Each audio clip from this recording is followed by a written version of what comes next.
Shalom Bapak Ibu, selamat malam bagi kita semuanya. Puji Tuhan, kita kembali bertemu di dalam kasih Tuhan lewat program ini. Kita percaya bahwa ada pesan Tuhan yang terus akan memberkati, menguatkan kita untuk kita semakin melihat karya Tuhan bekerja di tengah-tengah kehidupan kita.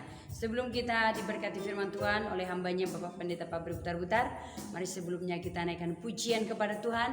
Kita rindu menyenangkan hati Tuhan, menyembah Tuhan. Sebelum Bapak Ibu dan kita semuanya akan menikmati istirahat malam kita pada malam hari ini, mari terlebih dahulu kita memuji Tuhan. Kita terima kuasa firman Tuhan yang akan menguatkan tubuh dan jiwa kita. Haleluya, haleluya. Banyak perkara yang tak dapat ku mengerti, hanya Yesuslah yang sanggup mengerti setiap persoalan hidup kita. Haleluya. Mari Bapak Ibu kita naikkan pujian ini bersama-sama di hadapan Tuhan.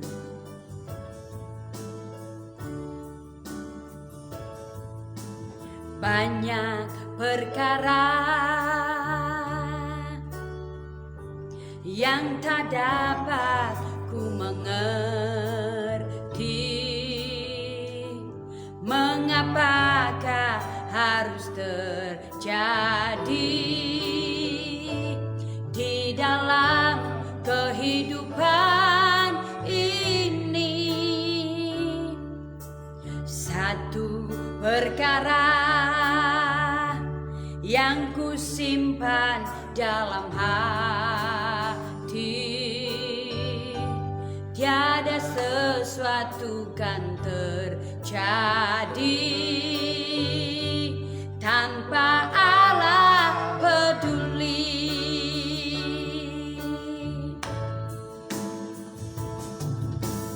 Allah mengerti, Allah peduli segala persoalan yang kita hadapi. Tak akan pernah dibiarkannya ku bergumul sendiri, sebab Allah mengerti. Tuhan mengerti setiap persoalan hidup kita Bapak Ibu. Karena itu mari kita datang memuji Tuhan, menyembah Tuhan pada malam hari ini. Sebab Tuhan Allah yang mengerti setiap persoalan hidup kita. Haleluya, haleluya. Banyak perkara yang tak dapat ku mengerti, mengapakah harus terjadi di dalam kehidupan ini. Satu perkara yang ku simpan dalam hati, tiada sesuatu kan terjadi tanpa Allah peduli. Allah mengerti, Allah peduli segala persoalan yang kita hadapi.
senantiasa berpengharapan kepada Yesus Tuhan yang sanggup memulihkan hidup kami. Haleluya. Firman-Mu yang kuasa, haleluya, haleluya, yang mengubah hidup kami.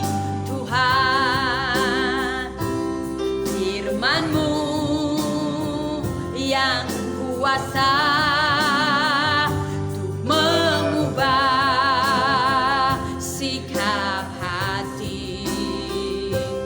Firman-Mu yang tegakkan di saat ku terjatuh. Penuhkanlah bejanaku dengan air sungai-Mu. Ku haus akan firman-Mu. Sekali lagi kita bersama-sama katakan kepada Tuhan, firman-Mu yang kuasa untuk mengubah sikap hati. Firman-Mu yang tegakkan di saat ku terjatuh. Penuhkanlah bejanaku dengan air sungai-Mu, dengan air sungai-Mu. Ku haus akan firman-Mu. Ku haus akan firman-Mu. Demikianlah ya Tuhan, keyakinan kami bahwa kebenaran firman-Mu akan mengubah semua ya Tuhan situasi hati kami.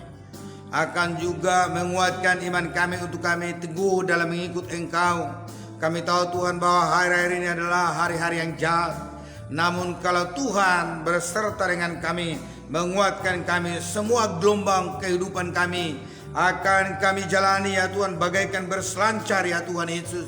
Oleh karena itu berilah kekuatan kepada kami, peganglah tangan kami dan sertailah kami ya Bapa. Ini yang mau sampaikan pesan Tuhan kepada mereka yang memberikan topik berselancar dalam gelombang lautan kehidupan. Kiranya Tuhan Engkau menolong hamba-Mu dalam menyampaikan tema ini kepada kami semua. Berbicaralah Engkau ya Bapa, beri pengurapan baru kepada hamba-Mu lebih-lebih daripada hari-hari kemarin. Tawanlah hati kami semua. Biarlah kiranya umat-Mu yang mendengar, semua mereka akan diberkati oleh Tuhan. Haleluya, haleluya, haleluya. Amin. Shalom Bapak Ibu Saudara yang kasih dalam Tuhan. Terima kasih atas kebersamaan Bapak Ibu Saudara yang kasih dalam Tuhan. Dan saat ini saya akan menyampaikan pesan Tuhan untuk kita yang berbicara tentang berselancar dalam gelombang lautan kehidupan. Ya. Saudara-saudara, yang dimaksud dengan berselancar, selancar itu biasanya adalah dipakai di tepi pantai, contohnya seperti di Danau Batur, Bali. Nah, seringkali orang di sana saudara menunggu ombak datang, dan terlebih kalau ombaknya itu besar, mereka sangat suka dan memainkan gelombang itu dan merupakan suatu kenikmatan yang luar biasa dalam hidup mereka. Nah, saudara, itulah sebabnya saya mau menyampaikan tema ini, bahwa kiranya kita dapat berselancar memainkan gelombang kehidupan, supaya semua kita buat indah sampai kita saudara-saudara sekalian mengakhiri hidup ini. Nah, oleh karena itu saya telah meneliti sebuah tokoh dalam Alkitab yang ditulis dari 1 Samuel pasal 16 ayat 13. Saya mulai ya. Saya akan baca kepada Bapak Ibu Saudara. Samuel mengambil tabung tanduk yang berisi minyak itu dan mengurapi Daud di tengah-tengah saudara-saudaranya. Sejak hari itu dan seterusnya berkuasalah roh Tuhan atas Daud. Berangkatlah Samuel menuju Rama. Nah, Bapak Ibu Saudara, mulai dari ayat 1 pasal ini sebenarnya ayat 1 sampai ayat 13 adalah sebuah kisah di mana ketika Raja Saul sudah ditolak oleh Tuhan menjadi raja, lalu Alkitab mencatat bahwa Samuel diperintahkan oleh Tuhan untuk mencari orang yang berkenannya, dan itulah yang saya maksudkan adalah Daud. Nah, saya mau menceritakan bagaimana liku-liku atau gelombang kehidupan Daud bagi kita semua. Daud saat saya lihat adalah dia dapat bagaikan berselancar dalam gelombang kehidupan dia. Nah, dan dia membuat itu sebuah keindahan hingga dia bisa bertahan dan akhirnya dia menjadi raja. Dan sampai masa tuanya, saudaraku, Alkitab mencatat bahwa dia sungguh berkenan di mata Tuhan. Bukankah saudaraku yang dikasih dalam Tuhan, banyak sekali persoalan hidup kita yang saat ini. Kita telah selesaikan masalah kita pada 2 hari yang lalu atau 1 minggu yang lalu, dan saat ini juga datang dengan persoalan yang baru. Gelombang-gelombang lautan kehidupan. Allah juga demikian bagaikan gelombang-gelombang kehidupan kita. Itu sebabnya malam hari ini saya mengajar kita untuk bisa kita berselancar dalam gelombang itu, dan merupakan suatu keindahan buat kita dan menikmati, saudaraku, yaitu waktu kehidupan yang Tuhan berikan. Terlalu banyak orang, saudara, hidup dalam kemurungan. Ketika dia mengalami persoalan hidup, dia tidak bisa memainkan gelombang hidup itu bagaikan sebuah keindahan. Nah, dan saya telah katakan tadi bahwa Daud telah diurapi menjadi raja di dalam pasal 16, 1 Samuel pasal 16 ayat 12-13. Apakah dia langsung menjadi raja? Bukan. Kalau kita melihat, saudara, yang pertama gelombang itu dalam pasal 17. Kita perhatikan, atau dimulai dia dari pasal 16 ayat 14. Kalaupun dia sudah diurapi menjadi raja, dia tidak langsung menjadi raja. Dikatakan di sana bahwa dia menjadi pelayan Saul, ayat 21. Demikianlah Daud sampai kepada Saul dan menjadi pelayannya. Saul sangat mengasihinya dan ia menjadi pembawa senjatanya. Sebab itu Saul menyuruh orang kepada Isai mengatakan, biarkanlah Daud telah menjadi pelayanku, sebab aku suka kepadanya. Dan setiap kali apabila roh yang daripada Allah itu hinggap pada Saul, maka Daud mengambil kecapi dan memainkannya. Saul merasa lega dan nyaman, dan roh jahat itu undur daripadanya. Boleh kita bayangkan ketika seorang nabi yang diakui di bangsa itu mengurapi saya menjadi raja atau mengurapi Anda menjadi pemimpin, lalu nyatanya saudara menjadi pembantu, nyatanya saudara menjadi pengangkat senjata. Itu juga adalah sebuah dinamika kehidupan atau yang disebut gelombang lautan kehidupan. Tentu sekali dia akan bertanya dalam hatinya atau bergumam, mana yang dijanjikan Tuhan melalui Samuel, sementara waktu itu saya sudah diurapi dengan minyak urapan. Dan di dalam pasal 17 kita melihat gelombang kedua, bahwa dia berperang dengan Goliat. Peperangan dengan Goliat, saudara, bukan peperangan biasa, dan semua bangsa telah ditaklukkan raksasa itu. Dan ketika dia memang mendengar bahwa ada peperangan di tengah-tengah orang Israel, dan Israel ketakutan semuanya, dia datang. Lalu dia mencoba untuk menawarkan diri untuk berperang dan melihat dia, kalaupun abang-abangnya melarang dia. Tapi satu hal, dia mengambil lembing itu, saudaraku, dan mengambil batu dari kantongnya. Dan dia berhadapan dengan raksasa itu. Sampai raksasa itu menghina dia. Anjingkah aku hingga engkau datang menghadapi aku dengan lembing dan batu?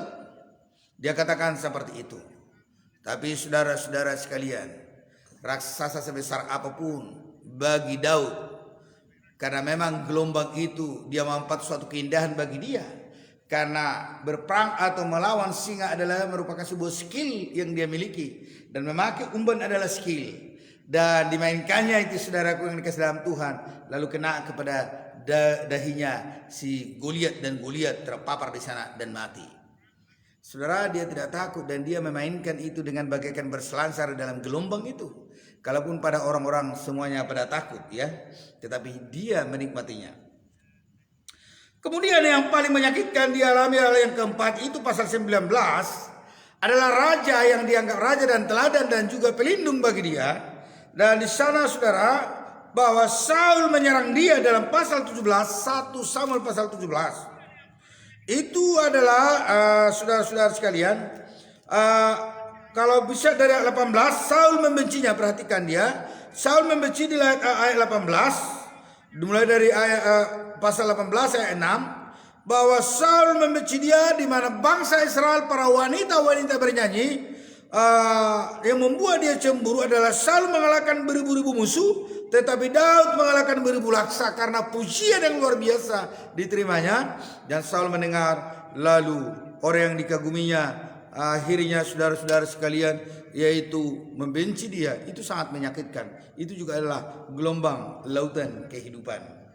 Dan pasal 19 dikatakan 1 Samuel pasal 19 bahwa Daud melarikan diri dari serangan atau kejaran Saul. Ini juga menyakitkan.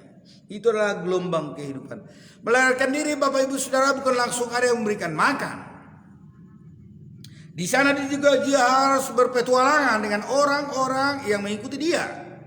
Dan dia juga harus memutar otaknya 1000 kali putar untuk mendapatkan makanan di sana. Itu sebabnya sampai pernah Abidagal itu, saudara-saudara sekalian, siapa si Abidagal ya, siapa yang jahat itu, Abidil itu ya, yang istrinya Abigail ya, sampai memberikan makanan kepada mereka ya. Nah saudara, dalam pasal 20 juga adalah juga merupakan suatu keindahan bagi dia, di mana dia menghadapi gelombang kehidupan, yaitu Saul mengejar-ngejar dia, tetapi bahwa Jonathan anak Saul mengikat suatu janji persahabatan bagi dia. Ya, perjanjian antara Daud dan Jonathan. Makanya ketika Jonathan mendengar rencana ayahnya untuk membunuhnya, dia memberitahu. Itu adalah sebuah keindahan yang diterima.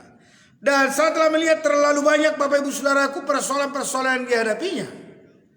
Nah, kalau kita mengingat tadi dalam pasal 16 dia dirapi menjadi raja. Berapa tahun lagi dia menjadi raja? Yang pertama bahwa dia menjadi raja 7 tahun sejak itu sampai dia menjadi raja, hanya sebagian orang Israel, yaitu Yehuda. Dia harus bertarung lagi, terus dan bertarung, Bapak Ibu Saudara, menantikan janji Tuhan sampai digenapi 7 tahun lagi, baru dia memegang semua kerajaan Israel dan Yehuda. Akhirnya dia pegang 14 tahun. 14 tahun saudaraku, saya pikir gelombang yang luar biasa dihadapi. Dan yang paling menarik juga ceritanya saudara, dan menyakitkan bagi dia adalah anaknya Absalom mengkudeta dia. Itu sangat mengerikan. Mengkudeta. Bukankah itu gelombang kehidupan? Tentu. Betapa menyakitkan kalau anak kita mengkudeta kerajaan yang kita pegang. Itu sangat menyakitkan. Tetapi tangan Tuhan selalu menopang dia. Saudara, saya melihat dan meneliti tentang tokoh Daud ini. Dia adalah pribadi memang yang selalu berserah kepada Tuhan. Apa yang dilakukan Daud sehingga dia bisa, saudaraku, memainkan yaitu sebuah keindahan gelombang kehidupan itu. Dia mainkan bagaikan bermain dengan selancar. Saya telah melihat dalam Mazmur 3 ayat 2 sampai 4 bahwa Daud, saudaraku, meyakini bahwa Tuhan itu adalah penolong dan perisainya. Kalau saya melihat dalam Mazmur di sana ayat 3, 2, 4, itu adalah juga memang sebuah kisah di mana anaknya Absalom yaitu merebut kerajaannya dan bertempur pasukannya sampai saudara-saudara sekalian anaknya itu juga tersangkut, saudaraku. Nah, dia katakan dalam ayat 2 sampai 4, dia berkata bahwa Tuhanlah perisaiku, Tuhanlah penolongku. Maka oleh karena itu, supaya saya dan saudaraku yang dikasih dalam Tuhan bisa yaitu mengarungi lautan kehidupan atau gelombang-gelombang lautan kehidupan itu, kita harus meyakini sebagaimana Daud meyakini Tuhannya, supaya bisa kita seperti main berselancar dan gelombang kehidupan kita mainkan dengan sebuah keindahan. maka saudara-saudara sekalian kita akan tetap keluar menjadi pemenang dan menjalani hidup ini dengan lego, dengan rileks, dan menjadi enak rasanya. Nah, kemudian kalau kita melihat Daud, mengapa dia bisa, saudara-saudara sekalian, bagaikan bermain selancar dia di atas gelombang lautan kehidupan dia, yang dia lakukan dalam Mazmur 119 ayat 164, bahwa dia adalah orang yang suka berdoa dan memuji Tuhan, dan dia katakan 7 kali sehari memuji Tuhan. Ini yang kukagumi dari dia. Ya. Dengan apakah kita balas kebaikan Tuhan selain daripada memuji dan menyembah dia? Kalau Bapak Ibu Saudaraku ingin memberikan yang lain, saya pikir agak kesulitan. Tetapi juga memang harus. Tetapi suatu hal yang perlu kita lakukan adalah melakukan pujian penyembahan kepada dia. Karena saya dan saudara diciptakannya adalah untuk menyembah dia. Yang tidak bisa Tuhan lakukan, Bapak Ibu Saudara sekalian, adalah menyembah dirinya sendiri. Ya, menyembah dirinya sendiri. Itu sebabnya Anda diciptakan oleh Tuhan. Maka budayakanlah penyembahan kepada Tuhan. Jangan alergi berdoa, jangan alergi bernyanyi, jangan alergi melakukan pujian penyembahan kepada Tuhan. Nah, saya telah melihat ini adalah merupakan suatu teknik yang dia miliki hingga dia bisa, saudara-saudara sekalian, menjadi pribadi yang bermain selancar dalam gelombang lautan kehidupan yang dia miliki. Nah, kalau bolehlah saudaraku, saudara izinkan saya mengutip 1 Korintus 13 ayat 10 ini perlu kita miliki supaya kita bisa berselancar dalam gelombang itu. Kalau ada persoalan hidup, maka saudaraku, kita harus menganggapnya itu adalah pencobaan atau persoalan biasa yang tidak melebihi kekuatan kita. Apabila itu datang, Tuhan berikan solusi sehingga kita dapat menanggungnya atau ada jalan keluar. Artinya kita jangan terlalu larut dalam persoalan itu. Kita harus ingat bahwa ada Tuhan. Ada tangan Tuhan yang akan menopang saya dan saudara-saudara sekalian. Memang kalau selagi kita di dunia ini, Alkitab mencatat dalam 2 Korintus pasal 5 ayat 1 sampai ayat 4 itu, selagi daging ini, roh ini dalam daging, kita selalu mengeluh. Karena memang kita, saudaraku, merindukan tanah surgawi yang sesungguhnya adalah milik kita. Selagi kita di bumi ini memang adalah menyakitkan, saudaraku. Tidak ada yang enak dalam dunia ini. Tidak ada. Nah, oleh karena itu saya mau katakan kepada kita, milikilah prinsip menganggap gelombang hidup itu adalah gelombang yang biasa. Maka kita tidak akan melakukan persungutan terhadap Allah. Maka kita tidak akan melakukan persungutan terhadap yang lain. Kita harus menerimanya. Dan kita harus juga, saudaraku, mencari solusinya, yaitu datang kepada Tuhan. Dan saya juga mengutip, saudara, yaitu prinsip hidup yang dimiliki oleh Paulus ketika dia melakukan penginjilan. Dan di tengah-tengah penjara dia, saudara, dia menuliskan surat kepada jemaat di Filipi, di mana dia katakan bahwa segala sesuatu dia telah alami, dan kelaparan dia setelah pernah lapar, dia juga kekurangan, kelebihan dia sudah alami. Dan namun dalam Filipi 4 ayat 13, segala perkara dapat kutanggung dalam Dia yang memberi kekuatan kepadaku. Artinya apa?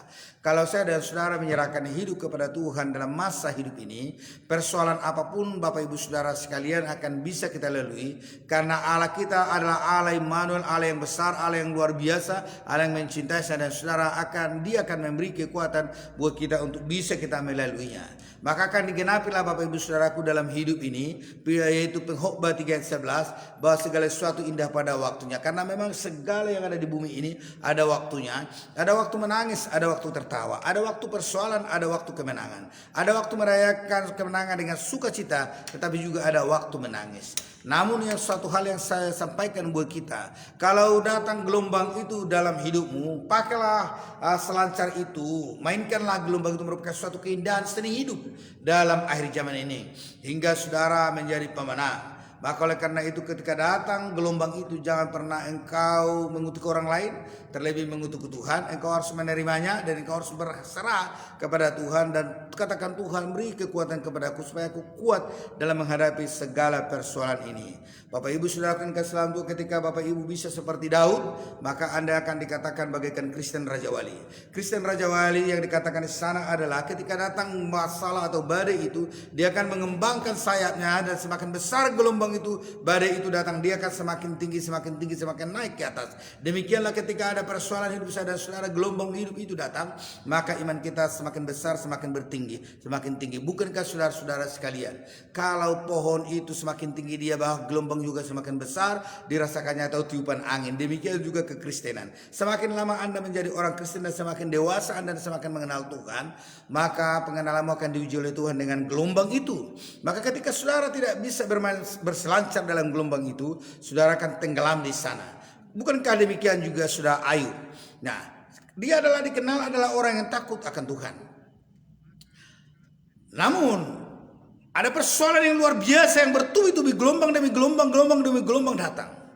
Tetapi saya melihat dari seluruh kitab itu saya baca, dia juga adalah seperti seorang pemain berselancar yang harinya dalam pasal 42 bahwa dia adalah keluar jadi pemenang. Semua penderitaan yang dialami dibuatnya merupakan suatu keindahan. Maka saudaraku, dia katakan, dulu aku mengenalmu dari kata orang, tetapi sekarang aku mengenal engkau sudah langsung dilihat oleh mataku memandang engkau. Artinya apa?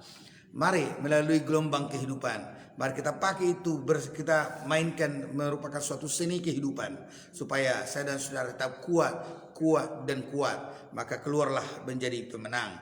Saudaraku yang dikasih dalam Tuhan, apapun masalah persoalan Bapak Ibu saudaraku, saya percaya bahwa Tuhan akan melihatnya dan akan menolong Anda. Tuhan begitu baik saudara, dan dia katakan tidak ada saudaraku hal yang sukar bagi Allah. Dia begitu mencintai saya dan saudara, dia mengasihi saya dan saudara-saudara sekalian. Mari saat ini saya sebelum berdoa, saya akan menyapa Bapak Ibu saudaraku. Ya, tidak ada salahnya Bapak Ibu saya menyapa Bapak Ibu, dan habis ini saya akan berdoa buat kita semua. Shalom, selamat malam buat Ibu Saurlina Manik. Terima kasih atas kebersamaan Ibu. Ya, saya percaya Ibu akan diberkati oleh Tuhan. Dengan demikian juga Pitoni Lase, terima kasih Bapak sudah mengikuti kami, dan Tuhan Yesus memberkati. Marjono juga, Tiki Tika Dede, Tuhan memberkatimu. Reston Gultom, Tuhan memberkatimu.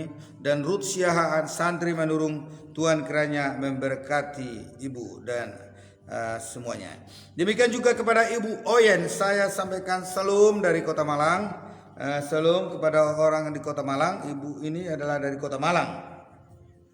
Saya juga menyampaikan salam kepada Mama Dion, Mardaud Sedabogil, Natalia Simanung Kalit, demikian Ita Huta Barat, Kiki Bunda Edu, Resta dan juga Marjono Santri, dan juga Lamria Boru Raja Guguk. Salam Ibu Lamria, apa kabar di Pekanbaru? Luar biasa, rindu bertemu dengan Ibu, karena Ibu adalah sahabat istri dulu, ya gitu ya, di Batam ya, ya Mami ya. Ya, ini luar biasa Ibu ya. Terima kasih atas kebersamaan Ibu. Ya, kiranya Ibu diberkati oleh Tuhan. Yanti Marison juga terima kasih, dan salam dari kami. Terima kasih, dan saya akan langsung berdoa kepada Bapak Ibu. Kalau ada ya Bapak Ibu yang akan menitipkan doa untuk kami, boleh dikirimkan di WA kami. Jadi di kolom komentar ini juga bisa, tapi jauh lebih bagus di WA kami itu dikirim. Sebelum ini kan ada pemberitahuan melalui poster kami di 08, sekali lagi saya bilang ya, 0853 85 87 26 84.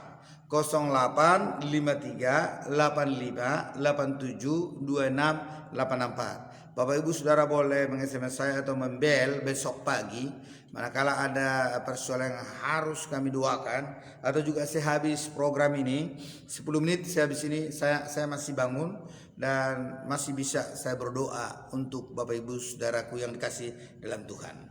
Terima kasih, dan kiranya semua persoalan itu bisa kita mainkan bagaikan berselancar dalam gelombang lautan kehidupan. Dan kita akan menikmatinya dan kita akan tetap kuat dan tegar karena memang Yesus adalah perisai hidup kita dan penolong kita. Dia selalu berkata, hai orang letih lesu dan berbeban berat, datanglah kepadaku, aku akan memberikan kelegaan kepadamu. Lihat aku di muka pintu dan mengetok, barang siapa yang membuka pintu, aku akan masuk dan makan bersama dengan dia, tinggal bersama-sama dengan dia. Saya percaya ketika engkau membuka hatimu kepada Yesus, maka dia akan menolongmu. Dia adalah penolong kita sejati. Dia begitu baik.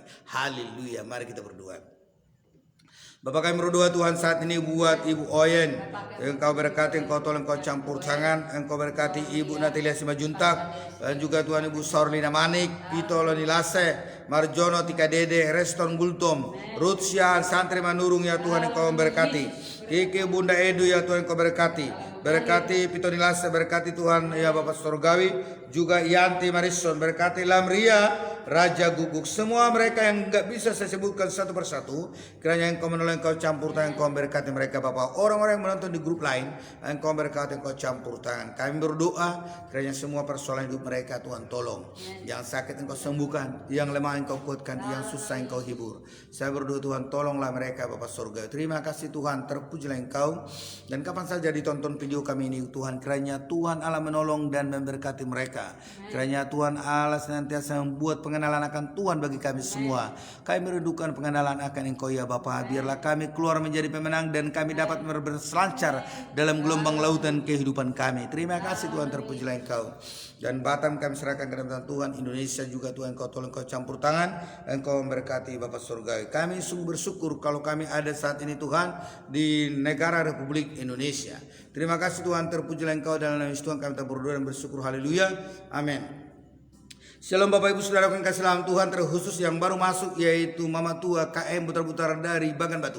Shalom Ibu, ya Tuhan Yesus memberkati dan program ini telah berakhir dan saya percaya kita semua akan diberkati oleh Tuhan karena telah mendengarkan berita baik pada malam hari ini, di mana ketika saudara mengalami persoalan hidup maka jadikanlah berselancar dalam gelombang lautan kehidupan Anda. Maka Anda akan menikmati hidup itu saudara-saudara sekalian, dan terakhir Anda akan berkata segala sesuatu indah pada waktunya karena memang Yesus adalah Maha Penolong yang menolong saya dan saudara-saudara sekalian hingga saya dan saudara masuk dalam kemenangan yang sudah Tuhan sediakan buat kita, dan Dia akan mengantar kita dari satu kemuliaan kepada kemuliaan yang lain. Haleluya, haleluya. Bapak Ibu Saudaraku telah diberkati oleh Tuhan, olehnya saya mohon sekiranya Bapak Ibu Saudara sekalian berkenan untuk membagikan di beranda Ibu Saudara, di cerita di IG, bahkan juga di grup medsos lainnya. Ketika Bapak Ibu Saudara yang kasih dalam Tuhan membagikannya, maka sahabatmu dan keluargamu akan diberkati oleh Tuhan sebagaimana Anda diberkati oleh Tuhan. Tentu sekali saudara telah memiliki kedamaian hati dan jiwa yang telah disegarkan oleh kebenaran firman Tuhan, dan Anda akan mendapatkan mimpi-mimpi yang indah ketika Anda